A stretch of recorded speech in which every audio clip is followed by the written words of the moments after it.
It is Thanksgiving Eve. Jonny Fairplay, myself, and Alex Trias are here breaking down episode 10 of Survivor, season 41. And damn, I like as much as I've had this up and down roller coaster, you guys, this season, there is a lot of unexpected things. I thought there would be more twists that are into play, but honestly, like, I am happy the way that the last few episodes of Survivor season 41 are going. I enjoyed myself this episode. I was kind of surprised, kind of not surprised, but I just got to say, Jonny Fairplay, your winner pick, Ricard. I was like, this motherfucker is a boss, man. And Ryder's like, what do you mean a boss? I was like, the motherfucker rules, dude. Like, Ricard is a badass. And I know he had a lot of hate because of the come on in guys, but I think we've all decided, that's really, under the rug now. And these players are playing the game. And I'm hoping that the viewer is able to see the game for what it is. And I'm digging it. This was my favorite episode this season. I hope this was Ricard's coming out party. I mean, I felt like we got a glimpse of it a few episodes ago, but then it wasn't. Mm-hmm. But then again, at this,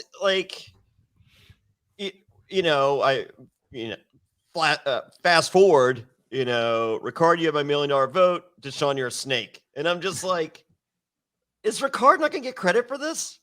I mean, this was. I think that was giving Ricard credit for it. It's just the different relationships that she had with both of them. Like, she already had a contentious relationship with Shan, but she felt that move wasn't going to happen. She and Ricard already had like a pre-existing agreement that we know we're not going to the end with each other. So it's there's a difference in how he reacts. So he did get credit for the I think that is giving him credit. Yeah, okay. I agree with Alex is saying. Basically, that prop saying, I'm going to give you the $1 million, Ricard, was her saying, you know what? Hats off. I know you just voted my ass out, but awesome fucking gameplay. And unlike a bitter jury. One of us was going to do it. Yeah, you fired first. But you know what you should have. What you know what she should have done if she truly wants Ricard to get to the end and win. She should have reversed it. Yeah, she should have said, "Ricard, you're a snake. You're dead to me." Deshaun, you got my $1 million. You did it. You got me before I got you. Congrats. But here's the thing with that, because Ricard's target is on his head for her saying that. Just like, it was already gonna be on his head. It was. So, but if the target was there, but it just like it repainted the target with neon paint. Mm-hmm. Right. And I do want to say before we get forward, we're highlighting Ricard and stop giving him hate, give him his due respect as both a person and as a game player. I think the same can be said for who was my winner pick in preseason, which was Shan.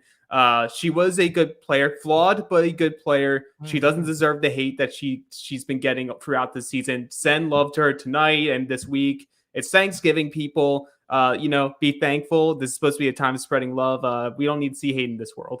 Yeah, and I love Shan too as a player. I mean, I thought she was badass.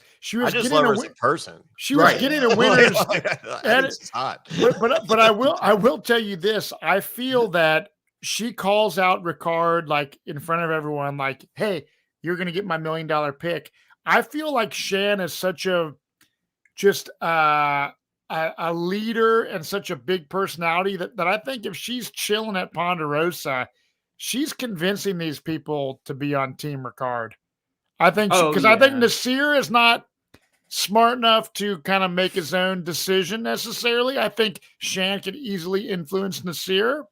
I think Tiffany can think on her own, and who else is on the Abby definitely thinks on her own. Yeah, so I think I mean, I don't know. It'll be an uphill battle for some of them because it'll be a battle to get Nasir's vote because he was the one who orchestrated Nasir's demise.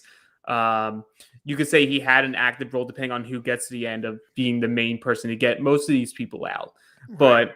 But you know what? Ricard said in preseason he wanted to lay low in the beginning, and then he's been practicing a lot of these challenges, I believe, back home. So he was like, I'm going to get to the individual portion, and I'm just going to win everything.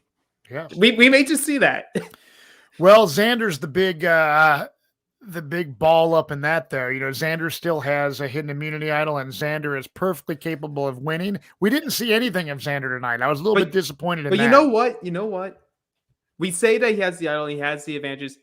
How many advantages have actually been played or worked this season? Yeah. So, Yeah, it's true. And no one has gone to Xander to want to work with him. Mm-hmm. Right. How about Ricard going to Xander wanting to work with him? Well, I think he probably will. I mean, I think he laid the foundation with the pizza reward. But also, it's like bring him to the end. Like, if you bring Xander to the end, you might get votes from people. Like, I think he probably gets votes from the Yase people. So, like, maybe from Evie and Tiffany. But Xander doesn't have much of a game to back up. Like, I've been out of every single vote. The ones I've been involved was because I got included by the majority. Yeah. And then I think Ricard's resume blows away Xander's if the game ends right now. Yeah, survived the original tribal setting as one of the last two, took control of 2 votes, one of them taking out who they all saw as the biggest threat in the game. Yep. Like, say what you want about her. That's their perception. That was a lot of the audience perception at the beginning. Oh yeah, of the Jeff season. was none too happy. It's just like he basically looked at everyone and goes, "You fucked up my show." I also felt the questions he was asking. He was really trying to get her to be like, hey, think about wink, me. wink. Yeah, they were very leading questions. So, but everyone was talking at the beginning of the season. It's just like, oh my God. I mean, they're practically telling us Shan wins. That is a winner at it all. And I'm sitting there, I'm just like, I feel like that's the edit of someone that makes it past halfway and doesn't win. Didn't I felt like it was so just like a Devon's edit. Yes and no, because I feel like they saw Shan as, if they want to call this a new era, new era of Survivor, they need to have new poster people for the show. I think they went through this season and especially when they went back and watched the raw footage, they're like, yeah, Shan is one of the people we're definitely going to be calling back. We're bringing her back. So we need to make sure we hype her up and make her a focal point of the season. The issue with that is you get an opposite result. Like, I have friends who, because she was so out in front over it, they don't like her. Like, they hate everything about her because she was just so overexposed on the show. Which is not her fault. Oh, that's what I tell them. You know what I mean? It's like people that don't play Survivor don't realize, hey, if the editors have a favorite, etc., it plays out. I would have done the same thing with the edit with her, if I'm production. I think she's one of the best characters they've had in years. Right, I agree. Like, she's giving you so much in there. Like, what are you gonna, like? No offense to the other people on the show, like Erika's not giving these big, explosive, character-filled stuff. Like, she's doing a good game. Like, she has good moves. Her strategy pays off tonight. Oh, the Sandra strategy. I'm very familiar with it. As long as it's not me. Well, and I mean, only been spotlighted by Jeff Probsty. As long as it's not me, Sandra's strategy. Well, I also just mean the fact that it was her that brought up the exact way everyone should vote, and that's exactly how it happened. I thought it was going to go. I thought that right there dug her own grave. So, because like going into tribal, Jessica's like, what do you think's going to happen? I'm just like, the move is Shan, but I think Erika just fucked up by being too out in front. It's like, Erika, it's either going to be Shan or you. Mm-hmm. Okay, as long as you shut the fuck up, Shan's not going to play her idol. It's you. But otherwise, we're just going to vote you. So just be happy that it's not you and be quiet. And then she's like, oh, let's split the vote, put half on, and then you have Danny going, hey, is Erika and Heather calling the fucking fuck that? Right. That is not the game. I thought all bets were other to like, fuck this. Erika's gone. I'm done. Oh, I had the same exact thought as you right as commercials started. And I'm texting my friends. But as the commercials keep going, I keep thinking harder and harder about it. And I keep thinking about how they edit this show. I'm like, oh, that's the red herring. It's going to be Shan. I'm like, if Shan doesn't play her idol, she goes home. They're going to go through a bit. But I literally went through each role of who goes home. I'm like, if Erika goes home, that means Danny has more say over what happens than Deshaun and was able to persuade Deshaun to do it. Shan goes. Go ahead. There you go. I was going to say, if Shan goes home, that just means they felt that trust was broken. They're like, we can no longer work with her because she tried to actively go against one of us, even though it was they didn't seem to be as mad as Leon, who leaked it to her. And if Leon goes home, it's just because she was too close to Shannon, made a stupid move and told her beforehand. Yeah.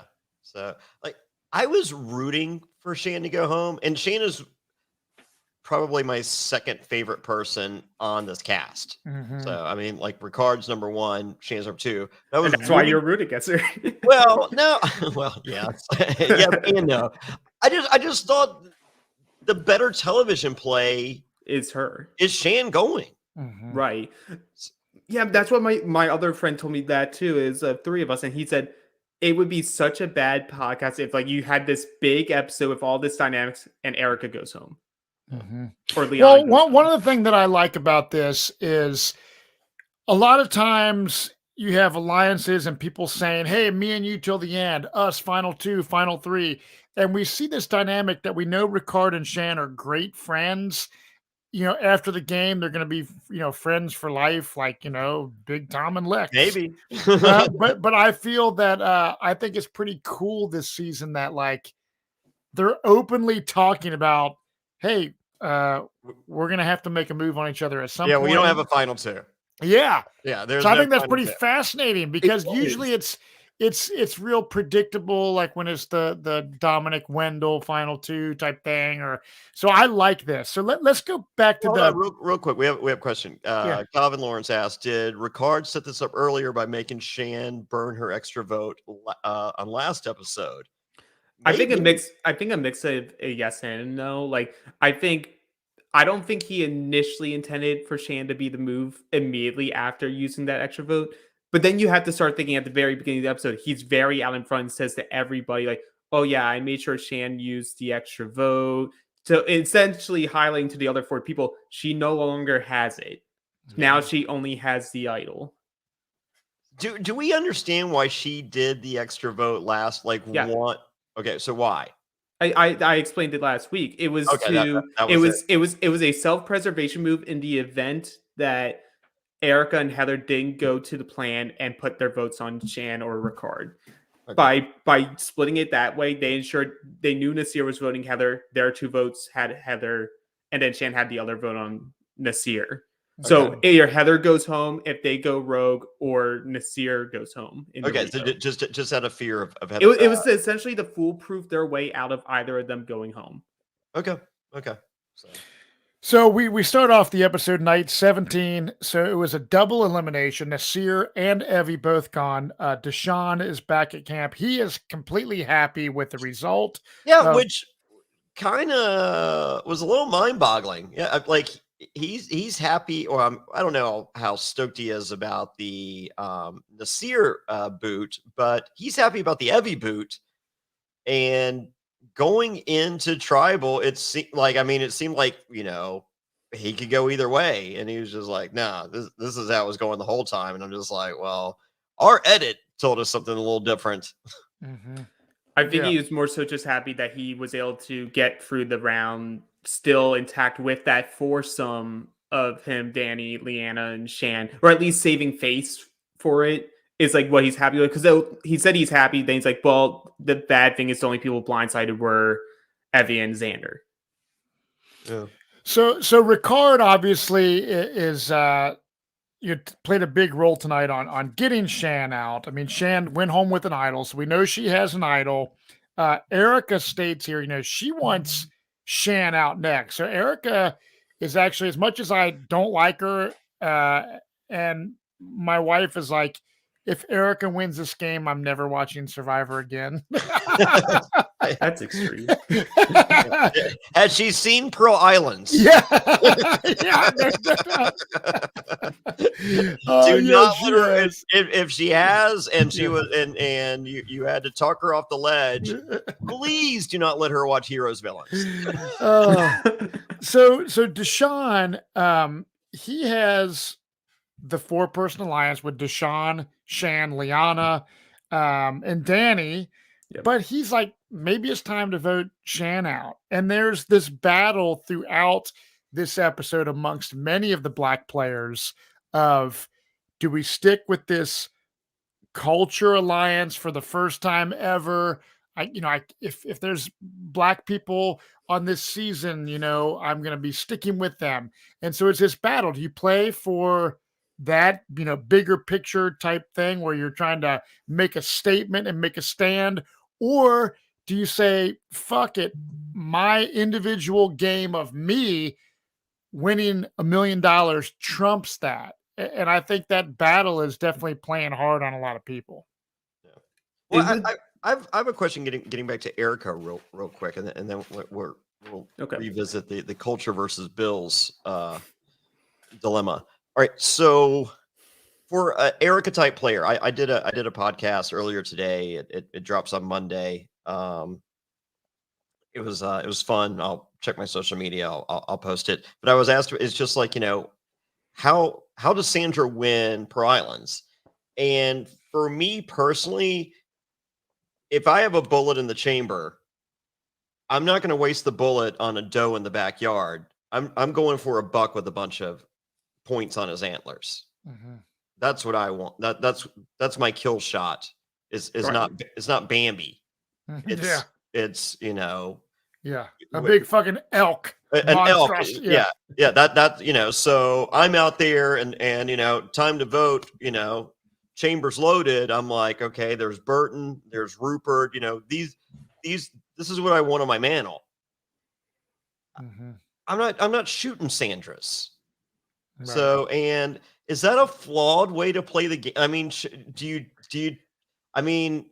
I could shoot Bambi every single morning. I wake up and look out my back deck. Bambi's sitting there looking at me.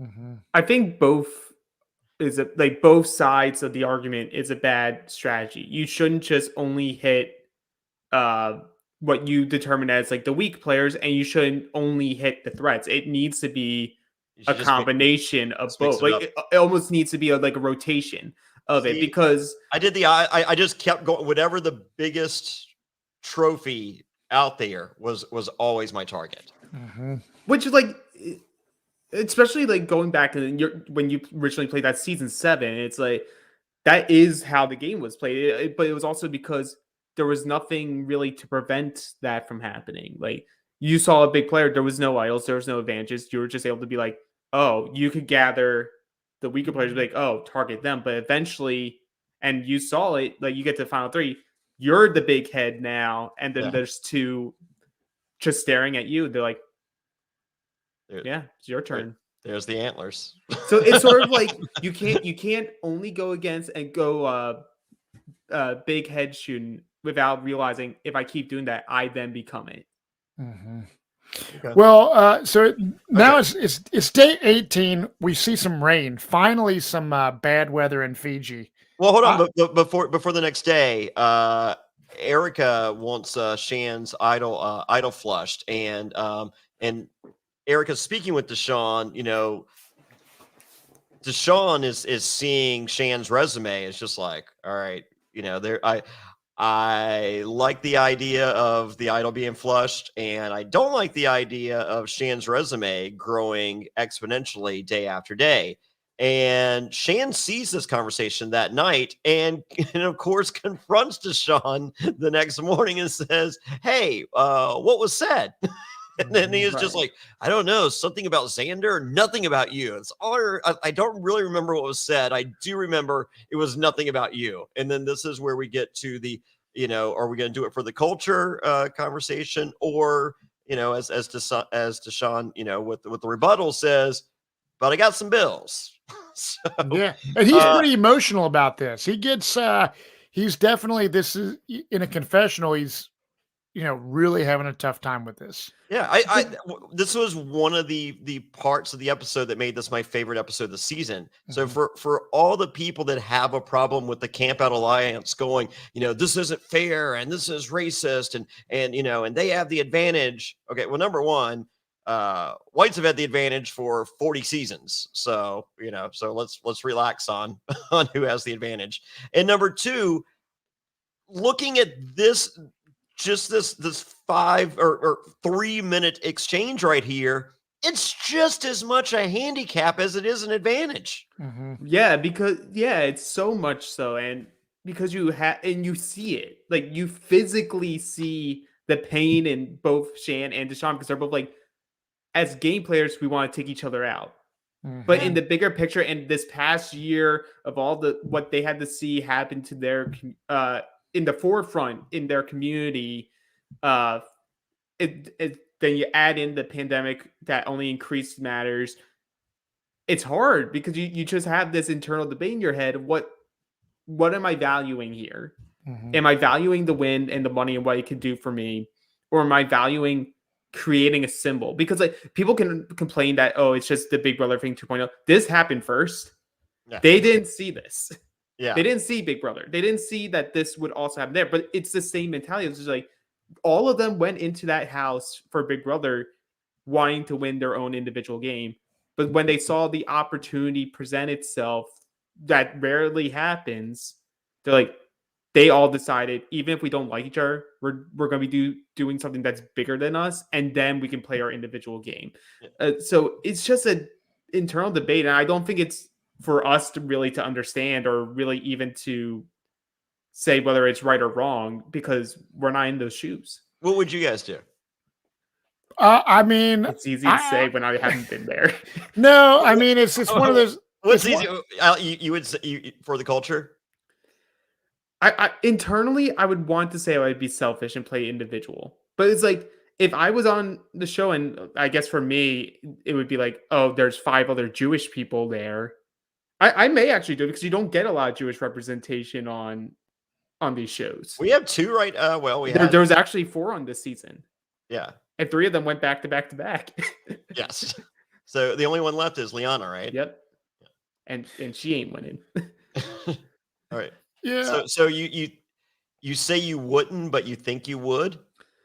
I think I would have been in Deshaun's style of thought, and ultimately what he ends up doing. I think I very much want to play individual, but I would have an internal struggle about it.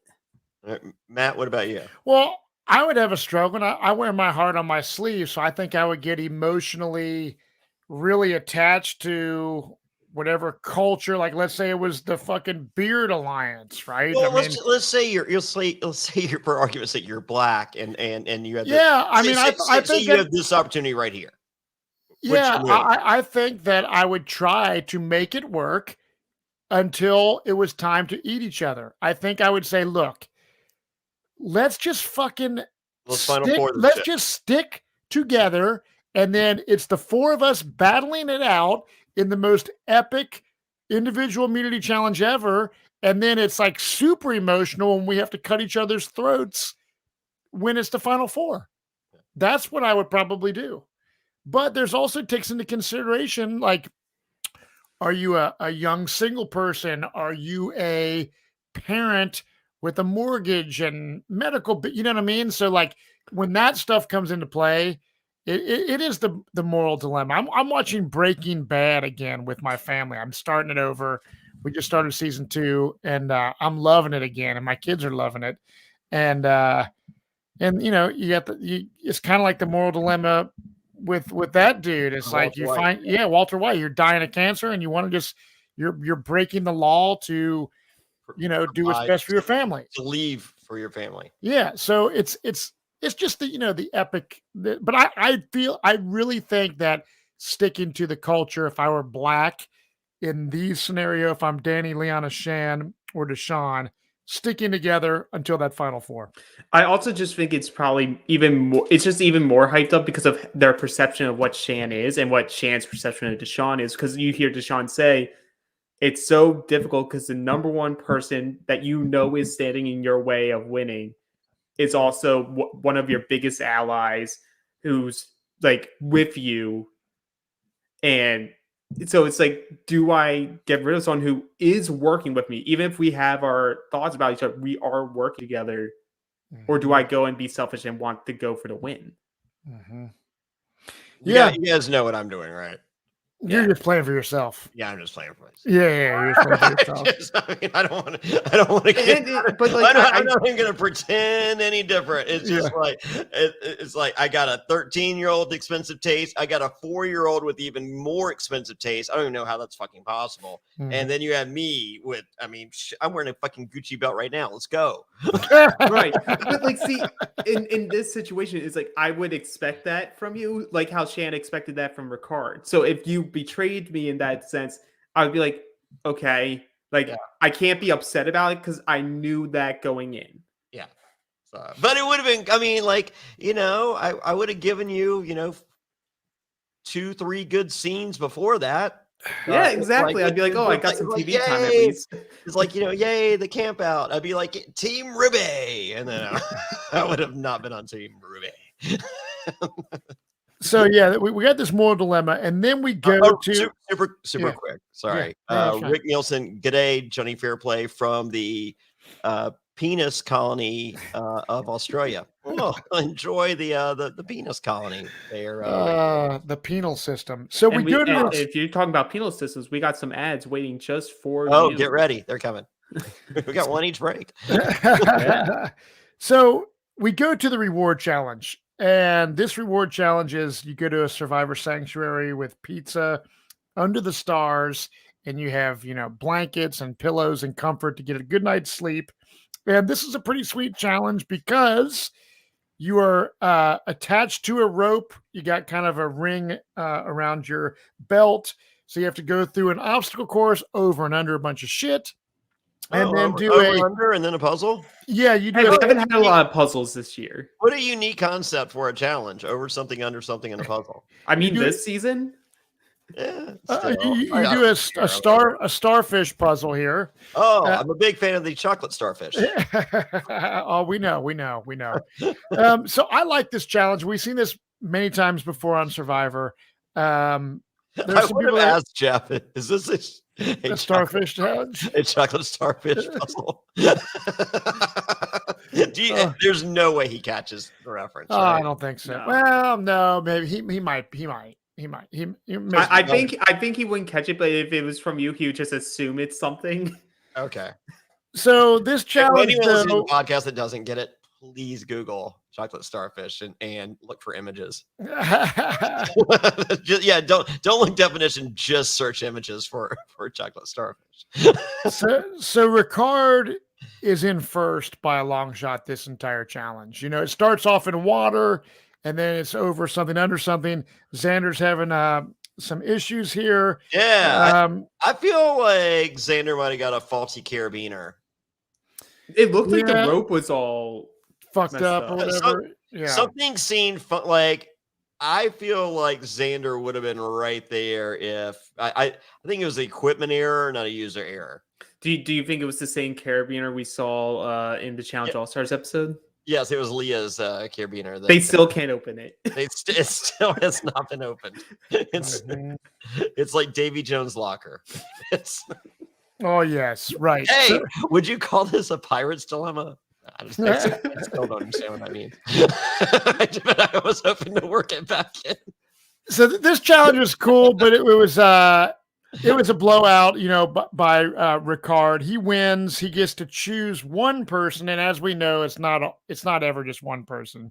Yeah, he ends up choosing Shan. Yeah, this is one of those we're either gonna help your game or fuck up your game. It's on you to figure out which way the card's gonna fall. Mm-hmm.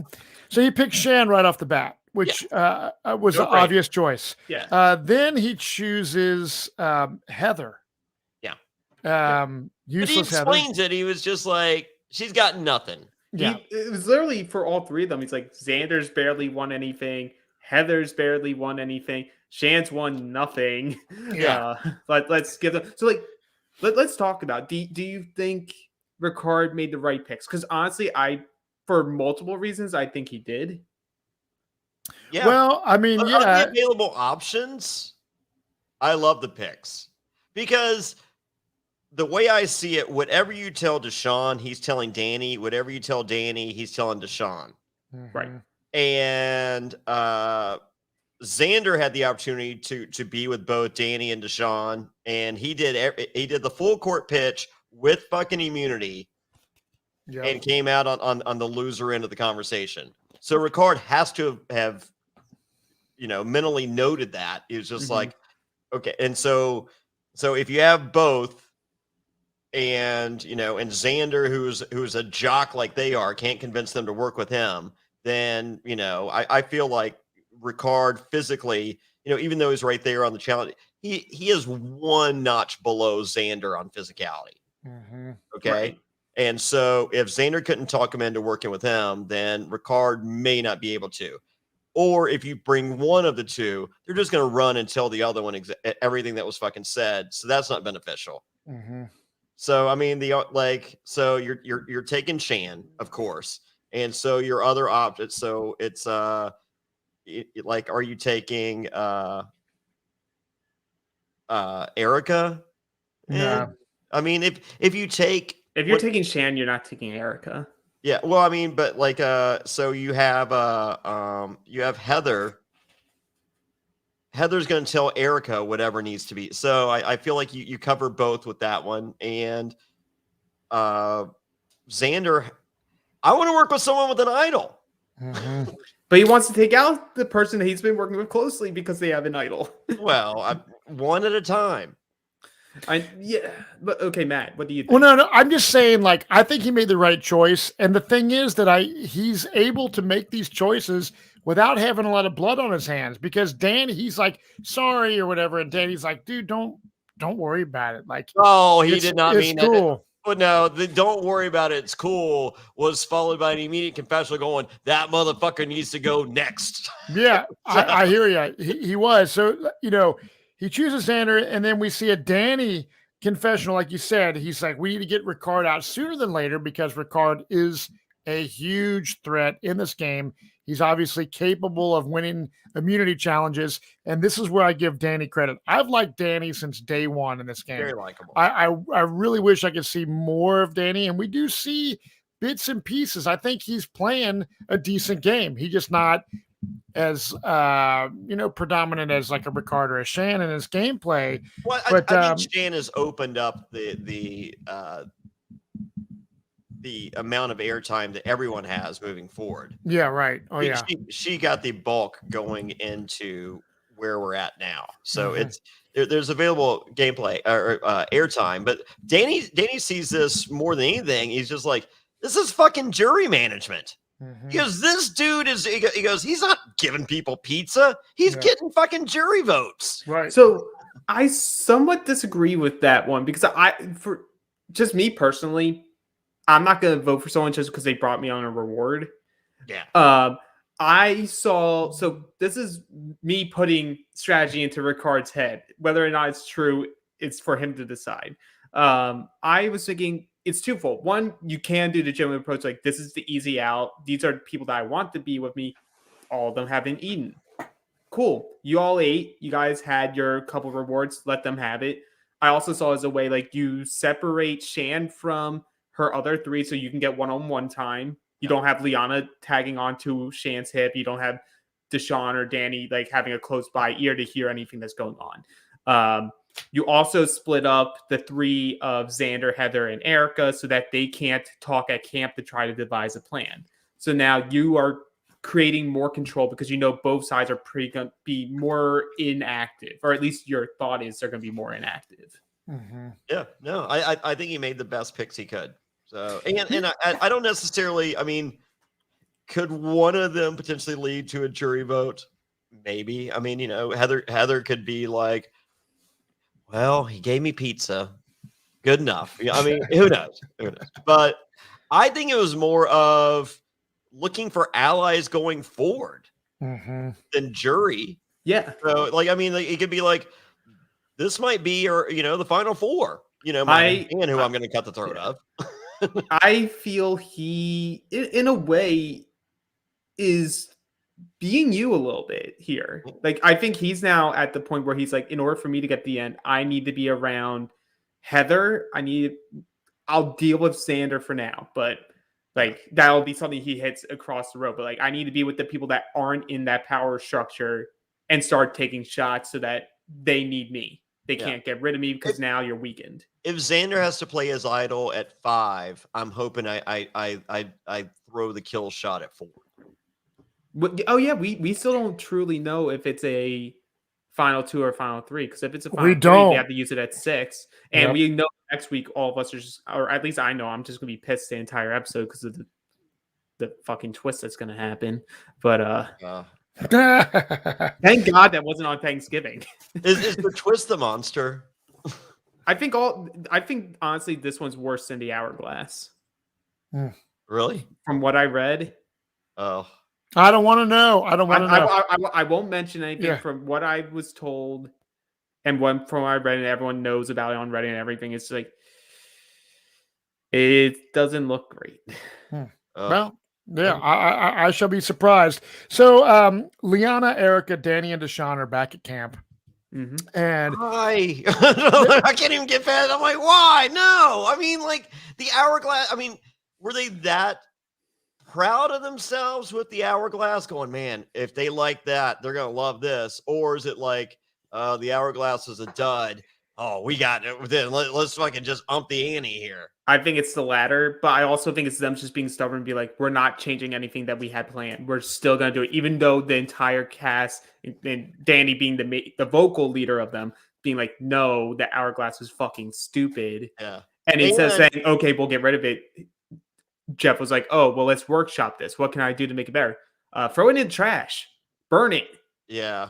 And you had Shan, production's favorite, going home. So they're just like, all right, let's do the other twist.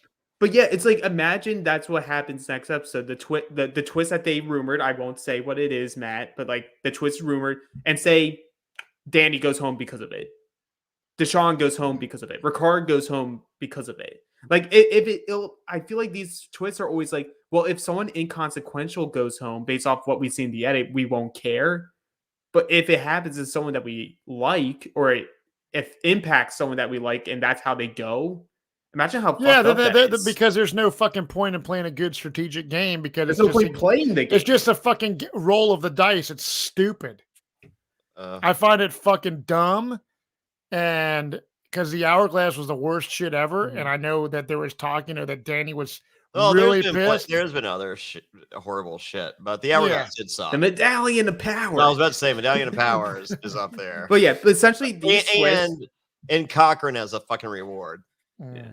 Yeah, but like essentially, I did love that Debbie won it, so she would not listen to anything he said. Right? It's just like, I think I know a little better than you, because I too am a reward when I'm not a pilot and a veterinarian and a pro balance beam person, obviously. Yeah, but the close I too am a boat.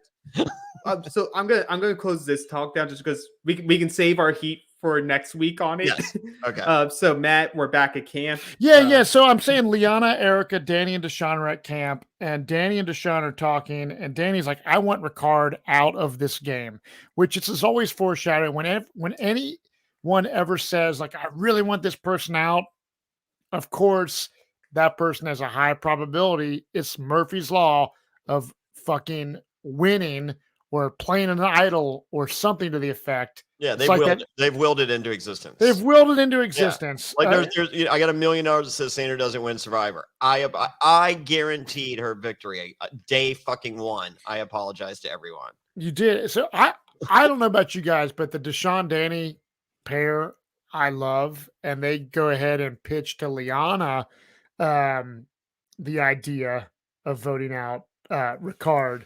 And I don't know. I love the strategy, and I love that this episode you're just like, man, it could be multiple people going home. Go ahead. So I love the strategy, but here's my issue. Yes, they are talking about it before the immunity challenge, and also spreading it to. It's fine that they talked about it between Danny and Deshaun. They're talking. They trust each other. Like it's. Why in the fucking hell you bring Liana into it? Yeah, when before the challenge. Yeah, yep, I agree with that. Liana is tight with Shan. You've talked about it. So it's like, why the hell would you bring up and then expect her to be like, but don't tell Shan a thing. Like, we need to leave her in the dark. We need to screw her over, and you need to be okay that we're screwing her over. Oh yeah, Bab, and Liana is young, so she's 20 years old. She's definitely more just kind of when you're young, your emotions are at play, and bad move on Danny and Deshaun for saying this prior to the challenge. The pitch was okay in that Right. she relates to us, the viewer, in her confessional. She was just like, she goes, I kind of like it because it's a move that Shan doesn't get credit for. Yeah. Because I am thick as thieves with Shan. However, either we're getting split credit, or I could potentially see where Shan's getting more credit for me in a lot of these moves. And she gets that, and she recognizes that, and she's cool with that. So I do feel that they fed her ego a little bit, but it doesn't matter what they fight. There's no reason for this conversation with her before immunity challenge. It's too early. Yep. And the issue with that mindset is also that plan you don't get credit for unless every single other person in that plan is gone, because you weren't the creator of that plan. Yeah. You tag, like, either direction you go, you tag along. So honestly, Liana's better move was telling Shan. Yeah. And but they should have just doubled down and be like, no, let's get Deshaun out. Like, I'm pretty sure if Shan was dead set on Deshaun and said dead set on Erika and went to Ricard and was like, hey, let's do Deshaun, let's take him out now, I think there's a world where Ricard does that, but in a sneaky way where he tries to get Shan to play her idol still. Maybe. Yeah. So back at the Survivor Sanctuary, which is a great reward. It's a beautiful night. Stars, it's a great scene, and we see this beautiful conversation, and it's just more dilemma type things with Shan and Ricard. They're talking. Shan and Ricard are sitting there right next to Heather and Xander. Who do not exist. Yeah, they're like ghosts. Pizza. They're like not even talking at all. And Shan and Ricard are having this very serious conversation. And I just think it's beautiful because they have mutual respect for one another, but yet again, they haven't promised each other a final two. And they realize that they're going to have to fuck each other over at some point in the game. And Shan's just like, you know what? I can't think of this right now. I just want to chill and eat the fucking pizza and enjoy my night. So I think it was a real human moment, because, sometimes when stressful things are happening, hey, you got regular life. Hey, let's talk about, our budget this month and our bills. We guess, like, sometimes you're like, God, I just want to chill. I don't want to fucking talk about this shit right now. I just want to relax in the moment. And I think that's what they're doing. But I don't get that there's zero talk between Xander at all. Xander was... he's eating. As we've learned with the beef stew, he loves to he really appreciates a food reward. Yeah. And Heather hasn't gotten one yet. Right. And you know what? I think he was like a cross country guy. I know a lot of friends who did cross country. With all the calories that they burn and shit, they constantly would just feast on anything. Yeah. Right. It's just like they would have, pasta nights and all that. So it's like, I can imagine him just being, but you also had to just think, that's not what the whole night was, but everything else was just, they deemed as inconsequential to what was going on in the game. Yeah. It was probably just like personal conversations. But I almost looked at it and I love the theory. It's just like, we're coming to kill each other, right? And they're smiling, knowing that one will kill the other, and it's just like, one of them has pizza with poison on it, but the other one, their soda has poison in their soda. So they're both sitting there smiling. It's just like, it's like, oh man, as soon as they eat that pizza, they're fucked. It's just like, yeah, motherfucker, as soon as you drink that drink, you're fucked. So it's like, is he going to wash his palate first before he eats the pizza, or is he going to, so it's spy versus spy. But my actual favorite part of this whole two big things, but this probably this more than anything else, I love the way it was filmed. It's like they used a blurry fisheye lens. Yeah. It's very unique. Like I don't think they've ever used this in the history of Survivor. So I really like that look. I mean, because like it was almost like a Beastie Boys video. Yeah, it's cool. They've done a lot of cool shit. They're experimenting, but I totally dig it. So after this reward, Wait. It does end with Shan humming her evil song. Oh, but yes. You know what? I like that they did that because it confirmed what she said, where like when she does hum amongst her friends, but doesn't even realize that she's humming. Yes. Yeah. I just like that they confirmed it on the episode. And Heather's the one who's just like, why are you singing? Yeah, what song is that? And she's like, that was classic. Your demise song. Yeah, that was a little bit of foreshadowing. That was classic. And here's what I also like. Back at camp when Shan comes back and we see this conversation between Shan and Liana. Shan doesn't trust Deshaun, and Liana gets super emotional going back to their journey up to the mountaintop.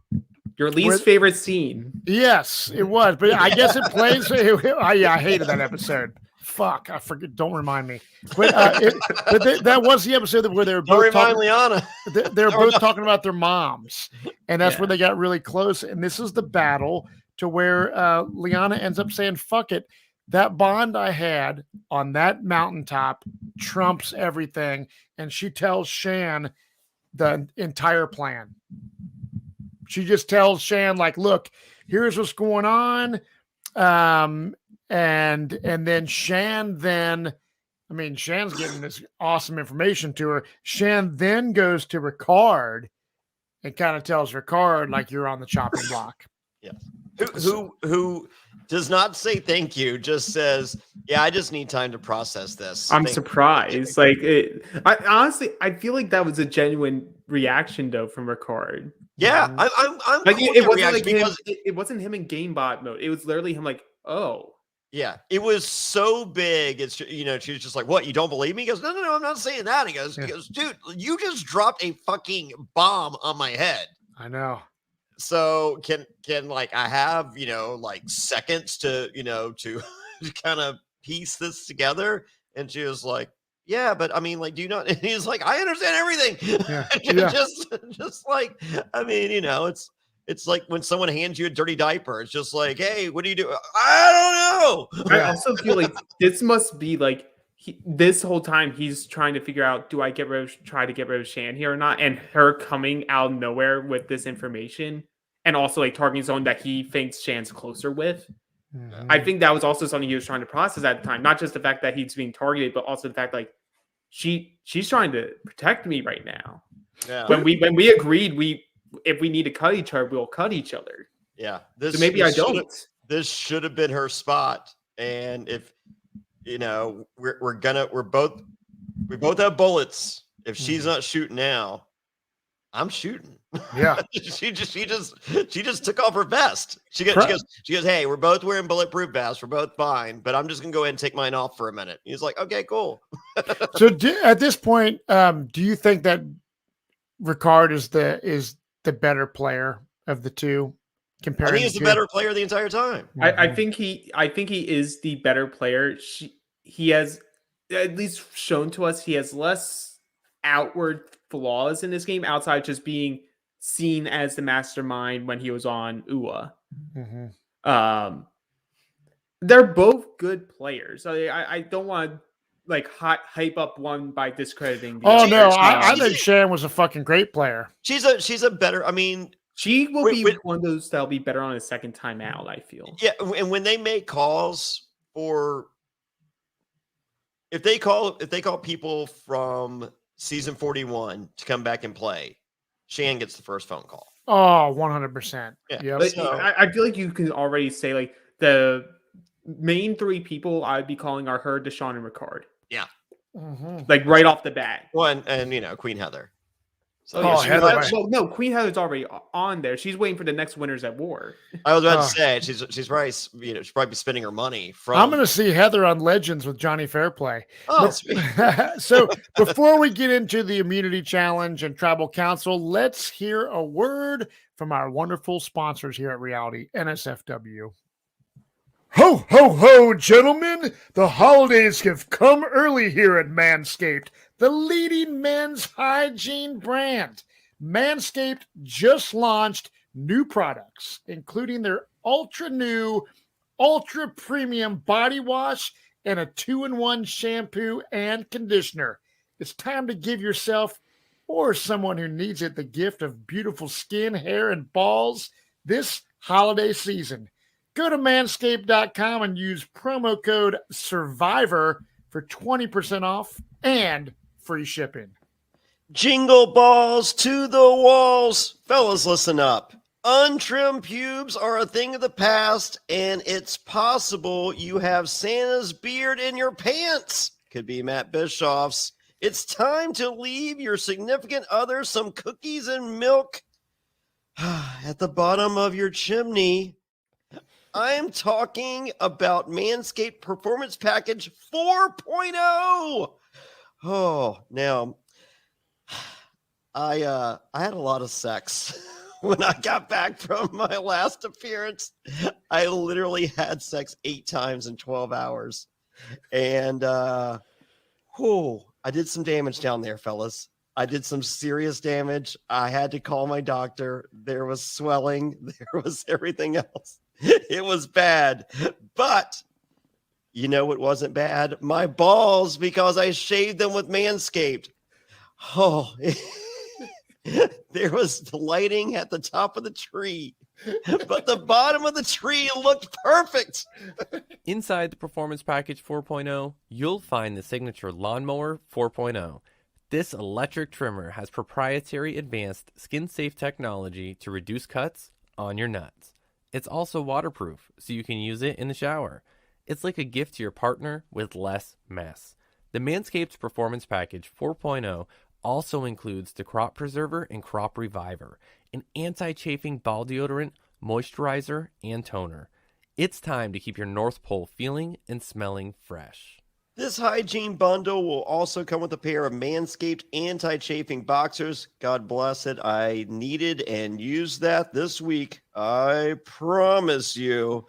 The perfect package for your perfect package. Manscaped is going beyond the groin with their new ultra premium body wash. It's infused with aloe vera and sea salt to keep your skin feeling clean, nice, and moisturized. They also just launched their new 2-in-1 shampoo and conditioner, which has key ingredients with benefits that include hydrating, nourishing, conditioning the scalp, and strengthening your hair at the same time. 'Tis the season to load up on Manscaped products. So get yourself, your dad, your brother, your friends, your neighbor, the best gift of all, the Manscaped Performance Package 4.0. Reality NSFW listeners get 20% off and free shipping with the code SURVIVOR at manscaped.com. Every guy out there needs to add Manscaped to their wish list this holiday season. This is Santa Claus talking to you once again. Get 20% off and free shipping with promo code SURVIVOR at manscaped.com. That is 20% off with free shipping at manscaped.com and use promo code SURVIVOR. Clean up your nuts and make Santa proud this year. We're all trying to eat better, but healthy breakfast doesn't have to be boring. Magic Spoon has the amazing flavors you love, but without all the bad stuff. And it's amazing as a midnight snack right before bed. 0 grams of sugar, 13 to 14 grams of protein, and only 4 net grams of carbs in each serving. That's only 140 calories per serving. It's keto-friendly, gluten-free, grain-free, soy-free, and low-carb. And build your own box. Available flavors to build your very own custom bundle are cocoa, fruity, frosted, peanut butter, blueberry, cinnamon, cookies and cream, and my favorite, maple waffle. Now, Magic Spoon recently brought back their 2 super popular flavors, cookies and cream and maple waffle. Thank goodness. But they're back permanently. And when these flavors were first introduced for a limited time, they sold out extremely quickly. Now, I'm here to let you know you can get them again or try them for the first time. Why? Because they're delicious and indulgent. Johnny, Magic Spoon has so many great flavors that I really enjoy, and even my kids enjoy them. We have the cocoa, fruity frosted, peanut butter. All these are really great combinations. They enjoy waking up in the morning and getting some Magic Spoon right off to start their day great before they head off to school. I think everybody listening should give Magic Spoon a try, or if you've tried them already, it's time to reorder. Let's get you some more Magic Spoon and get your day started right. Hey, when I finish a podcast late at night, the first thing I'm thinking is not sleep. It's let me grab a delicious bowl of Magic Spoon before I go to bed. So go to magicspoon.com/survivor to grab a custom bundle of cereal and try it today. And be sure to use our promo code survivor at checkout to save $5 off your order. And Magic Spoon is so confident in their product, it's backed with a 100% happiness guarantee. So if you don't like it for any reason, they'll refund your money, no questions asked. Remember to get your next delicious bowl of guilt-free cereal at magicspoon.com/survivor and use the code SURVIVOR to save $5 off. Thank you, Magic Spoon, for sponsoring this podcast. Welcome back, everyone. I hope you guys are all... Go ahead. What, Johnny? It's not over. Amy asks, it's not over. No, we haven't even got to the immunity challenge yet. But before we do, I got to mention this. Next Wednesday night, that's right, 7 nights from tonight, I will be in Nashville, Tennessee. My first return to Nashville in quite some time. And I'm going to go ahead and spoil the surprise. I'll be joined by Figgy. Figgy's going to be there for Millennials versus Gen X. Very excited. We will be at the Doghouse Saloon in Nashville at the Premier Lounge. It is one of the largest video screens in a bar in America, watching Survivor on the huge screen. There's a VIP meet and greet. There's also general admission. During general admission, we're having trivia every commercial break. I'll be giving away autographed pictures throughout the night. I'll have Ricard pictures, the mastermind behind the big exit tonight. So go to survivortix.com. That's survivortix.com and join me in Nashville next Wednesday night. I am so excited. It's first time at this venue. I think it's going to be awesome. So go right now, survivortix.com, and join me and Figgy next Wednesday night in Nashville. Hell yes. So it is now immunity challenge time, and I absolutely love this challenge. This is the kind of shit we see on Australian Survivor. So if you want to see what Australian Survivor is all about, you can go to Paramount Plus if you have it. I highly advise you watch Australian Survivor. Even my friend Kobe Archer is on the bandwagon now. Yeah, I saw him post on Facebook. But that only has the last 3 seasons, Alex. Yeah, it has the last 3 seasons, and December 15th, the night of the finale, I want to say they are dropping the most recent season of Survivor South Africa and Survivor New Zealand. Yes, so those will be on Paramount Plus starting December 15th. But if you haven't seen, so it's just the last 3 seasons. The 2 seasons before that, they are available. Links to those episodes are available on our Patreon side of things at adfreeNSFW.com. Not only is there a link to view the episode, there's also our post-episode podcast. For every episode, I think we have 2 episodes left for 2018. So all of 2017, a link to watch every episode and our post-episode podcast for every single episode on 2017's version of Australian Survivor. And then 2018, they're all there, and we have 2 to go. And man, are we excited. And then we'll be watching, after that, we'll be watching the 2019 season of Australian Survivor, which will just be going on Paramount Plus, and then doing the podcast on ad-free NSFW.com right afterwards. So this challenge is exactly like what I've been loving on Australian Survivor. You stand on a beam, you hold a pole that has a flat, round disc thing at the top, and you balance a ball on it. And as you go through the challenge, you have to go to a smaller foothold on the balance beam. And thank you, Shan LeCompte. Matt is the coolest thing ever. Just saying. That wasn't Matt. Yeah, that was Santa Claus. No, yeah, that was Santa Claus. Ho ho ho! Yes. But Matt, you're blowing your cover. Yeah, I would love keep kayfabe alive. yeah, bud. kayfabe, brother. I would love to do this challenge. It's just I wouldn't be good at it. simple. I don't like this challenge. I do. I think I yeah. could do very well at it as a BMXer. Yeah, And I think I don't balance- like it because I wouldn't be good at it. The Yeah. balance part, I would have less of a problem with. It would be the keeping the ball steady on that disc would be Yeah. my issue. Right, Yeah, Matt, right. you would like poles and balls. Well, And if you like your poles and balls, Yeah. manscaped.com, promo code Survivor. But yeah, I think I would do really well in this challenge. I would love to do this in my backyard. So Liana is out first, and then Danny, Erika, Heather. It ends up being just a showdown between the two challenge beasts, in my opinion, which are Ricard and Xander, which I would think Danny would be more of a challenge beast than he is. I don't know if he's purposely doing it. Not this one. I think yeah. Did you see how big his feet were Yeah. on the first spot? He had no shot there. Part of me thinks he was just like, yeah, I'm just I'm gonna. done. Yeah, I'm he done. saw the next part. He comes there just like, "Psh, I can't. But even. also, if you remember his preseason stuff, and he reminded us about a lot of it, the individual immunity portion isn't as big for him. Yeah. Mhm. So I think it can be when it needs to be. It doesn't need to be right now. And if you have no shot of winning, don't have yourself at the end killing yourself, showing that you would sacrifice if the opportunity presented itself. It's just like, man, I'm just not good at challenges. And then when you can be and need to be and are, it's like, oh man, that shit worked out, huh? Yeah, the issue with Danny is like the minute he wins an immunity, then everything that he's been working goes to shit because now everyone's gonna be like, well, look at this guy, he's gonna win everything.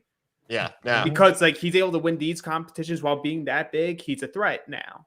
Yeah. So Well, the problem lies in this challenge is it's between Xander and Ricard. Everyone on the sit out bench, or not the sit out bench, but just the people that have gotten out of the challenge are like, oh God, eliminated bench. yeah, the person not we the don't. Sandra bench. That's right. The person we do not want to win immunity, of course, wins immunity, as we talked about earlier. Yay! Oh, wait, Manifesting. we wanted this guy to win immunity. I wanted to win immunity. They did it. But I'm saying the cast, the Yeah. people on the bench there. Yeah, Ricard wins. I mean, kick ass. He's absolutely shocked. Xander Yeah. drops, and Ricard's like, "Oh my God, did I win?" Did I win? Yeah. It's just the most perplexed look on his face. Shout out to Mhm. Perplexer's Puzzles. Oh hell yes, Yeah. hell So, yeah. but no, I was I mean, I was stoked for him. I don't know if that even happened on the island. I feel like I willed it into existence because I was clicking my heels together and making little wishes. It may have happened out there, but I know I really wanted to. Right. So he wins. So obviously Ricard cannot be voted out like everyone was wanting to do originally. Shan is wanting Erika out. Well, before wanting Erika out, we get the first part of the confessional is her being, I'm so damn relieved Ricard has that immunity. We don't have to put the work to try to save him. We are good. Let's get Erika out. Cue Ricard. Yeah. and Shan is calling the shots here. It's like as a viewer, I'm like, man, she's really kind of dominating right here to where she's just a really dominating player, which she's kind of been that way this whole season up until tonight when she, unfortunately it doesn't go her way. But well, they were looking for a quick decision. No, Yeah. I mean, you have Danny and Deshaun with their minds blown. They're just like, of anything that could have fucking happened, this is the fucking worst. So they don't have a plan at the forefront. right. Shan's trying to get something out quick so they can fucking have this conversation and be done. And she's just like, and she wasn't on board the fucking Ricard vote anyways. So she was just like, boom, all votes on Erika. Don't tell Xander. Xander's going, what's going on? It's like, we're not talking about it. He plays his idol. Boom. Idol's flushed. Erika's gone. Shan's happy. Mm-hmm. No more discussion. No more discussion needs to be made because you guys ain't you had the opportunity to speak first, but you're still fucking that you're like, yeah, sounds good. Right. So Ricard, as much as he loves Shan, he knows that Shan is in the alliance with Danny, Liana, and Deshawn, and he could potentially be on the outs of that alliance if they end up sticking together. So Well, they wanted him gone. Yeah, he was like, if I don't win, I was Yeah. going. So yes, so he's it's no like dummy. so I have to go after one of them. So he's figured out Deshaun's not going after Danny. Danny's not going after Deshaun. Mm-hmm. He's figured out that Liana ran to Shan. Yep.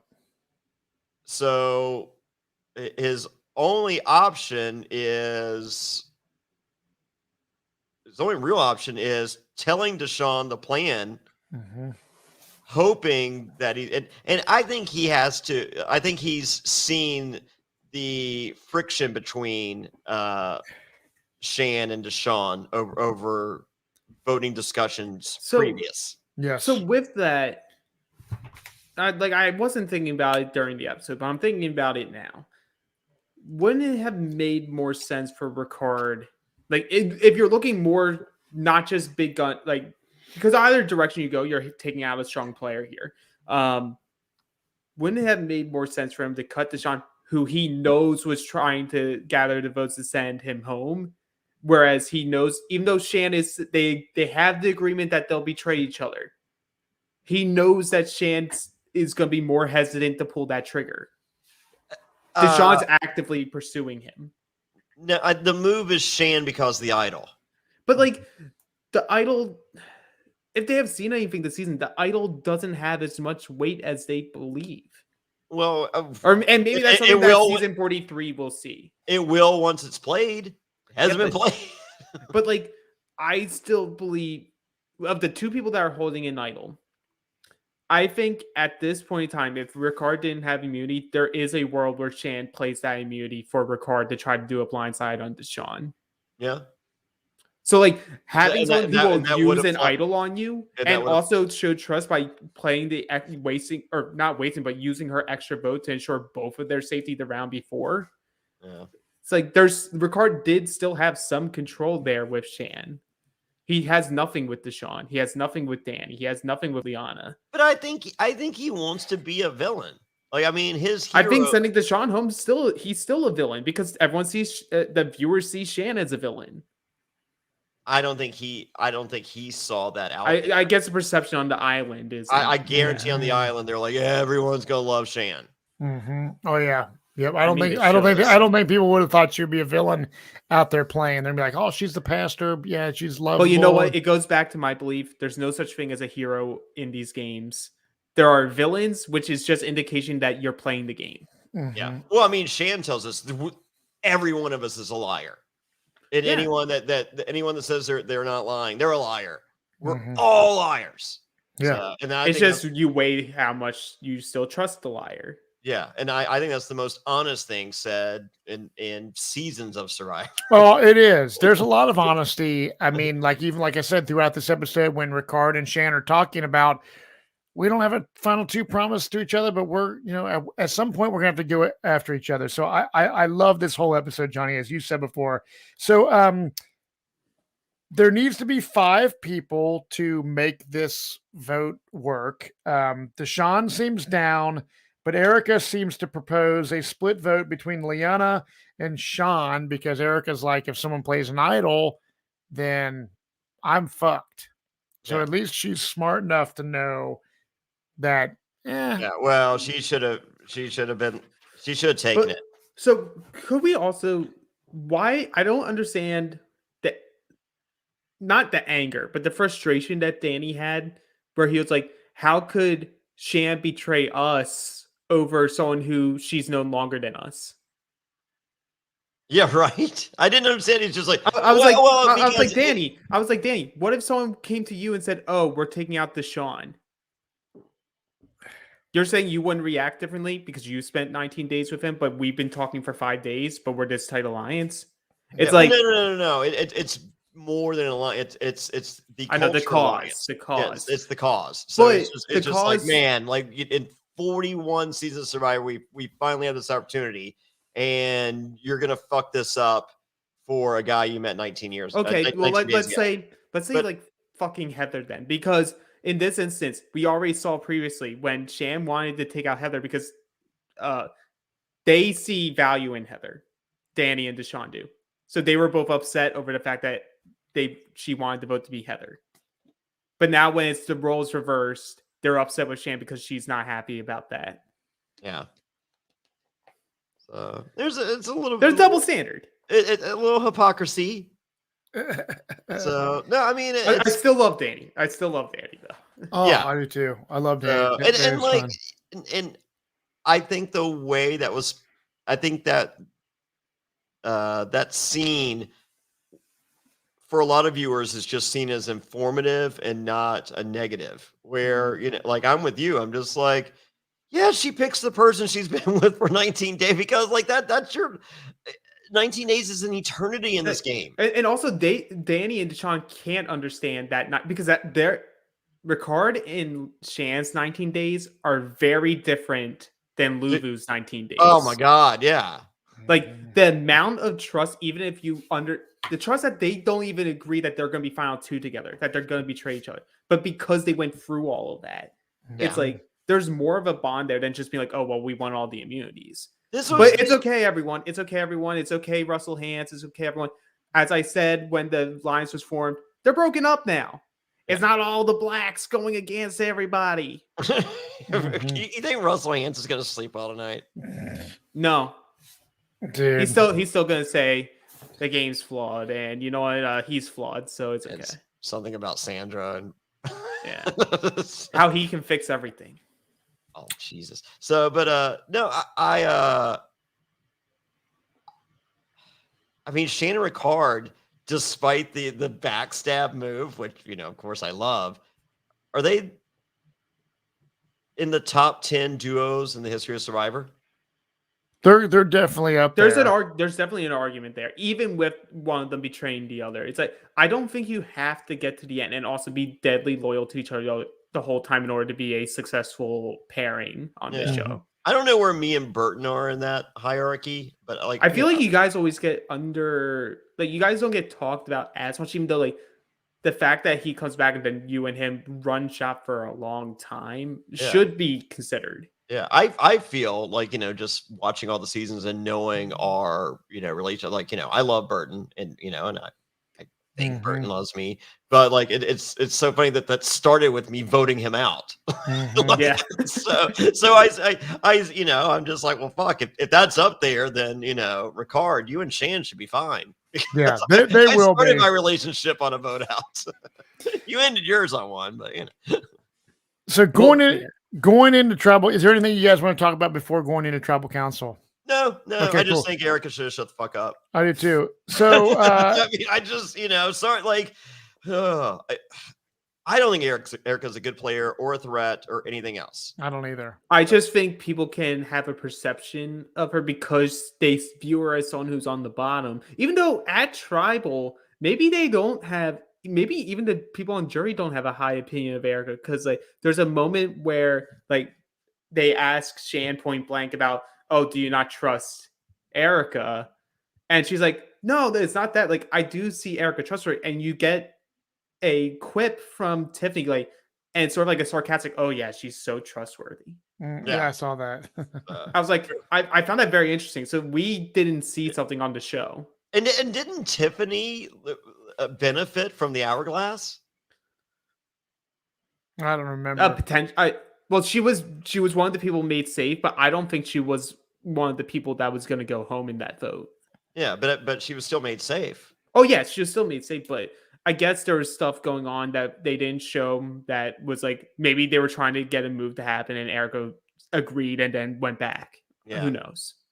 So we have Xander talking, which goes to show that there's no way Erika wins this, or they would have shown. But there's but I could see, I could see her being like, if it's a final three, I could see her being in the final three, but being like third place. Third place, no votes. Like third place, no votes. Maybe no story, and no story going into third place. Well, you know what? No, she'll get a vote because most likely if she's there, Heather isn't. So Heather's voting for Erika in that scenario. Yeah, they've been tight. Yeah. But I thought Heather was winning. Please. You know she is. I've been saying for weeks. I think she has a higher purpose for this season, and I think it's next week. So Xander. Oh no. Xander. Oh, good. There, I can live with that. Xander speaks basically for the first time the whole damn episode, pretty much at Tribal Council. He makes no bones about it that he has an idol, so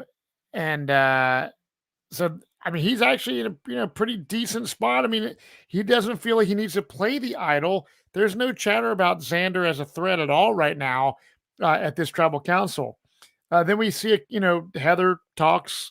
Well, I think Xander's in a conversation about a vote, like in which he sees numbers that he's on the right side of for the first time this season. He's like, all right, that's it. I'm going to shut the fuck up. I'm not fucking this up. That's another smart move by him. He's like, I'm just going to be quiet. Yeah. Once again, this guy is wise beyond his years. But I still believe there's a strong possibility that all of these idols that all of them worked so hard to get, none of them will end up being played. None of them were. Hey, I'm for that. I'm for that because I want people to realize that his advantages aren't all what they're cracked up to be.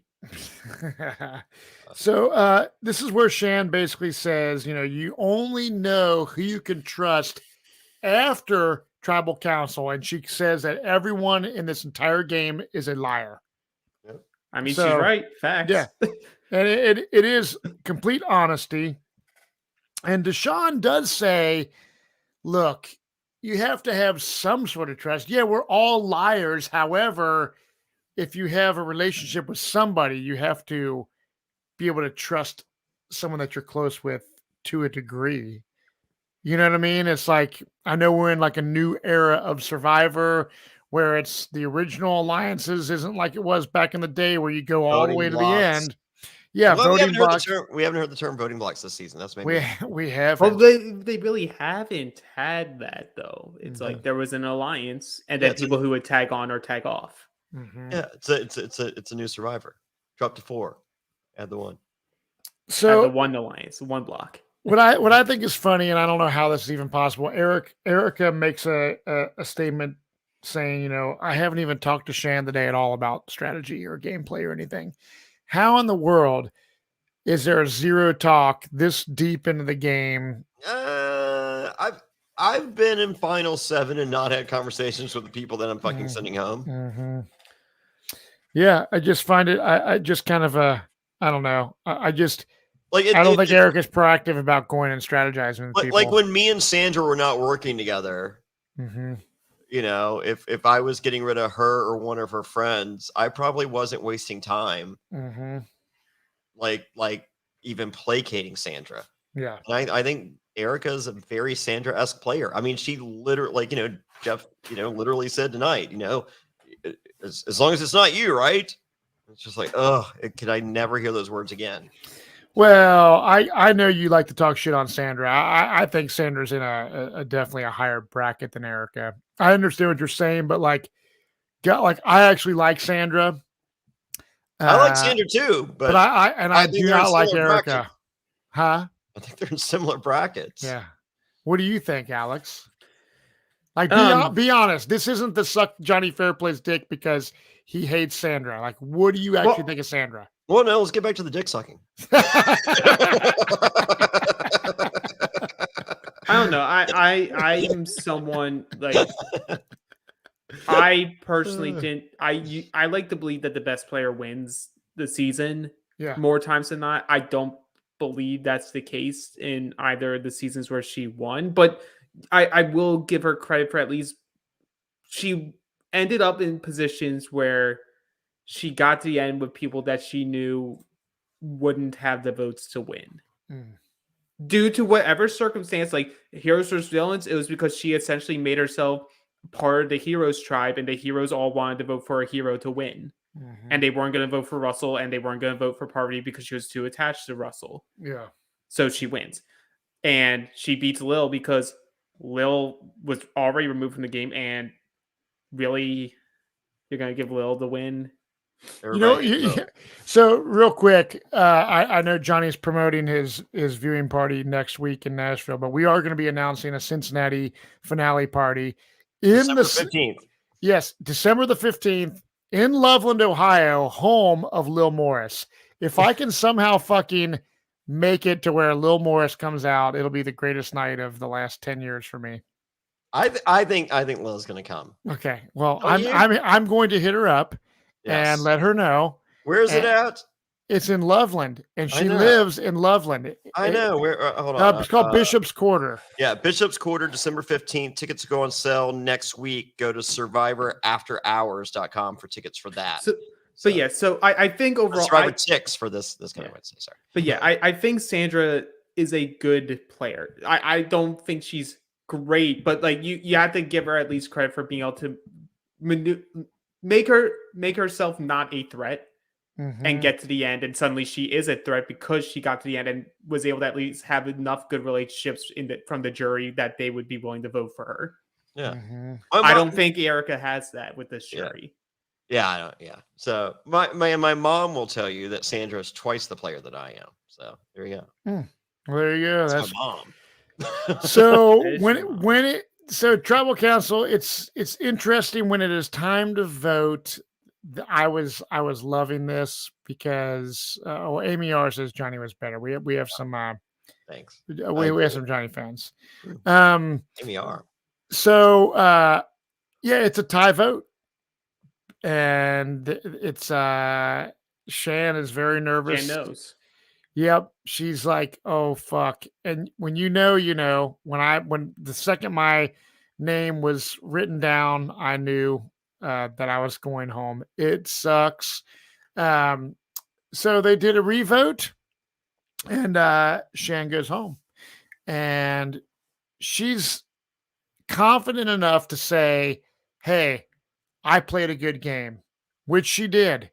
She just happened to be on just the circumstance where Ricard voted her out before she could vote him out. And I'm fully confident that Shan was smart enough to get Ricard out sooner than later. I just think that she had a flaw in her game.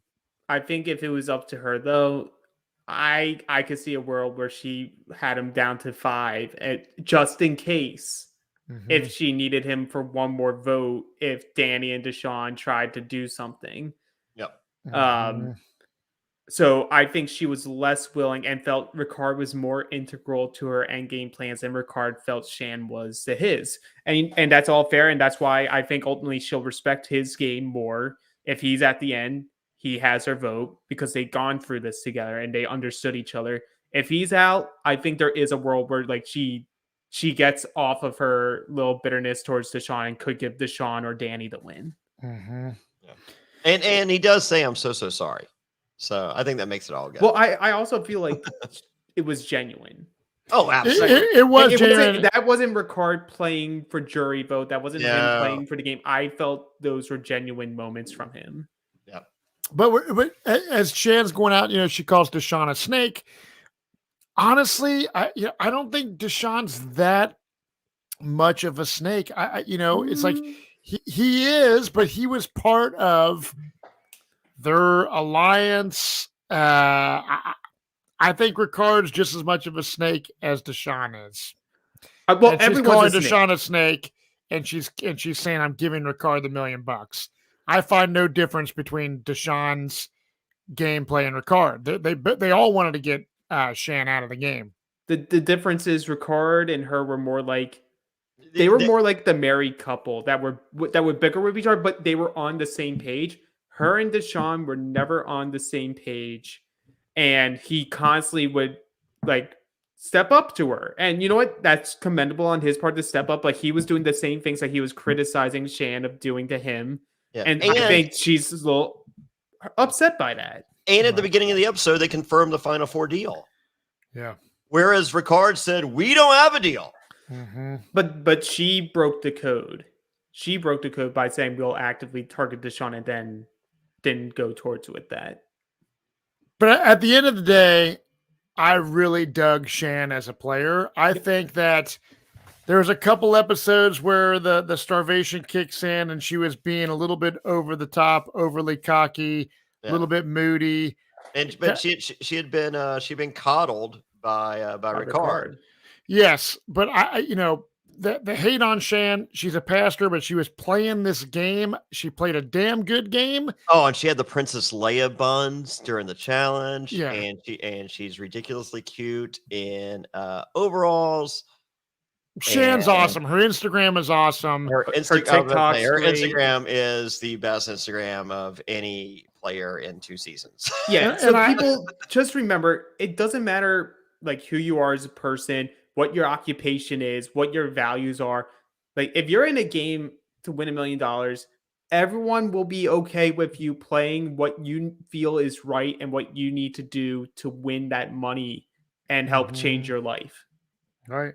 You always will have something to come back to when you're done. But in that game is not your life, but it is when you're there for those 39 days or 26 days in this case. That's right. That's right. But yeah, Ricard, props to you, Shan. We love you. We can't wait to meet you.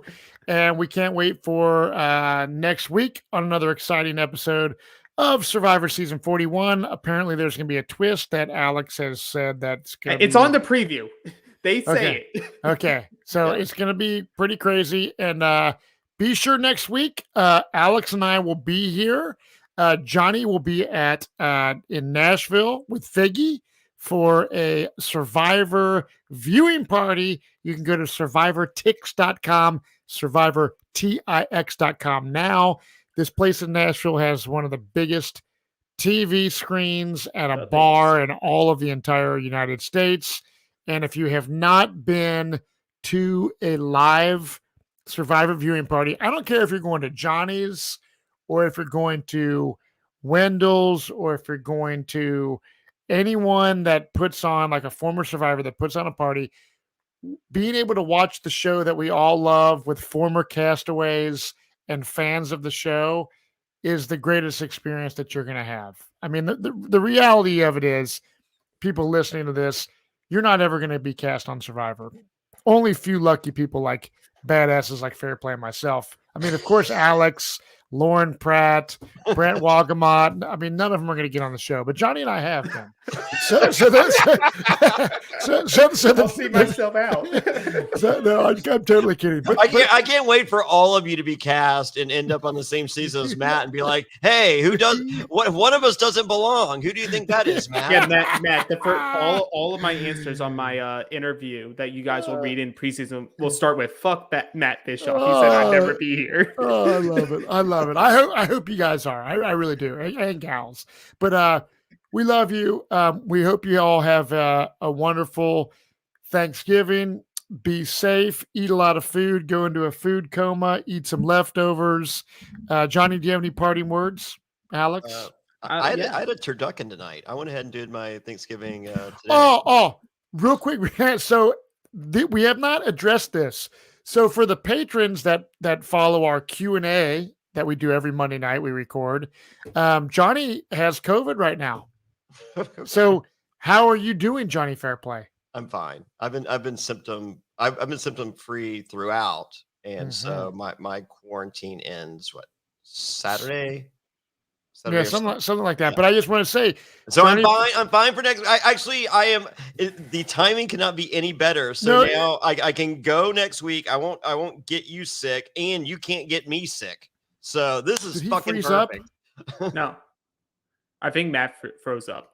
But while Matt's frozen, I'm going to say, have your Thanksgiving, enjoy it. But on Saturday at 2:30 p.m. Eastern Standard Time, Lauren and Alex Rubino will be back for the Survivor deep dive for this episode, and their guests will be from Survivor Guatemala. Brian Corridon will be on. Sweet. He was one of. If you want to autograph Brian Pick, become a patron right now at adfree.nsfw.com and join the Outcast tier, and he's one of the picks. Yeah, and then at some point on Friday, TBD, Johnny, myself, and Lauren will be back to cover tonight's episode of The Challenge. Obviously, we will not be podcasting tomorrow during Thanksgiving. We want everyone, including ourselves, to enjoy a day off. Yes. Before we come back and talk about an average season of The Challenge. Yes. I will be watching football and playing Guardians of the Galaxy on the PS5. Nice. So, but I feel, for the record, I feel great. As I said, symptom free. So Yeah, no, I wasn't trying to bring up any bad vibes. I just wanted to say, man, like you're a trooper for being able to do the podcast, and for those that don't are not part of our Patreon, you don't get those inside scoops of the real personal in-depth shit that we go through. So that's another reason to become a patron. If you like what we're doing, I saw some very complimentary things in the chat, giving us props. Daiquiri, 410, the podcast is so much better than our half. I'll stop. Reality NSFW is great. No, I'm just saying, like, for our listeners and supporters, we thank you, because without you guys and gals, we would not be doing this. I know I wouldn't be able to be here 3 years later with Fairplay. I'd be like, peace out. No one fucking cares. But I think are we at 4? I think I'm at 4. You're at 3. Yeah, right? I'm at 3 years, I believe. I'm at 4. Because I did a podcast. I started September in 2017. Yeah, right. Holy moly. Time flies. So we love you all. Cheers. Happy holidays. And we will see you next week. And here's a last word from our sponsors. Good night, you guys. Lucy Nicotine is a company founded by Caltech scientists and former smokers looking for a better and cleaner nicotine alternative. Finally, tobacco alternatives that don't suck. Researched and developed for 3 years to be made for people, not patients. Lucy has created a nicotine gum with 4 milligrams of nicotine that comes in 3 flavors: wintergreen, cinnamon, and pomegranate. Lucy also has a lozenge with 4 milligrams of nicotine in cherry ice flavor. Each and every flavor actually tastes great, and it's convenient and discreet. Products can be enjoyed anywhere, on flights, at work, on the go, or even in the gym. I am so happy that Lucy is sponsoring us. Ever since they came on board, I have gotten no less than 5 of my friends transitioned over to Lucy and put their cigarettes down. They like the gum. I'm used to seeing the packages all around. This stuff is great, and it's really helping people make much healthier choices. So get on board and join the Lucy movement. Hey, it's 2021. Get rid of your cigarettes, unplug your vape, throw out your dip, and get some Lucy nicotine gum or lozenges. This is the real deal. A subscription to Lucy comes directly to your door each month. It's so simple that you don't even have to leave your house, because Lucy has delivery down. Reality NSFW listeners, go to lucy.co and use promo code SURVIVOR to get 20% off all products, including gum or lozenges. That's lucy.co and use promo code SURVIVOR at checkout. Also, I have to give this disclaimer. Warning, this product contains nicotine derived from tobacco. Nicotine is an addictive chemical.